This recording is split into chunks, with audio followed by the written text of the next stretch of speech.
In today's video, I'm going to teach you how to edit your website header in Chrome. We're going to walk through the process of updating the top section of your site, including your site title, logo, visible header elements, and the overall color and styling of that area.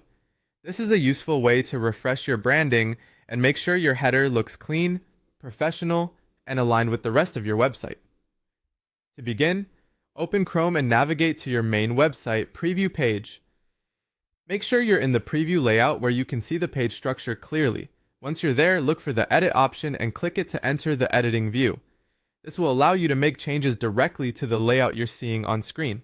Next, move your cursor to the very top area of the page, in the header section. As you hover in that upper margin area, a floating control should appear. Look for the option labeled Edit Site Header and click it.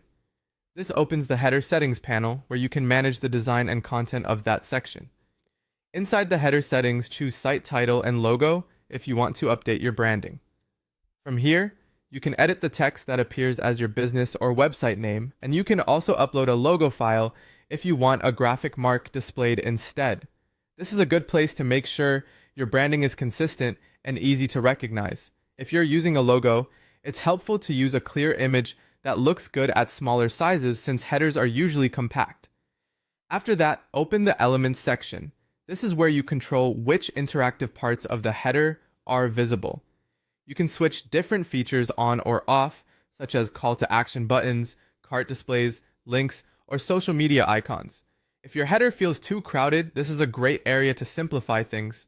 On the other hand, if you want to make key actions more visible, enabling the right elements can improve usability. Then go to Colors and Effects. In this section, you can change the background color of the header, adjust transparency, and modify border thickness or related style settings. These controls help shape the overall appearance of the header, whether you want something bold and solid or more minimal and subtle. Try to choose settings that match the rest of your site so the design feels cohesive. Once you've finished making your changes, click Save. That will apply your updated header settings and preserve your work. And that's it, you've successfully edited your website header in Chrome.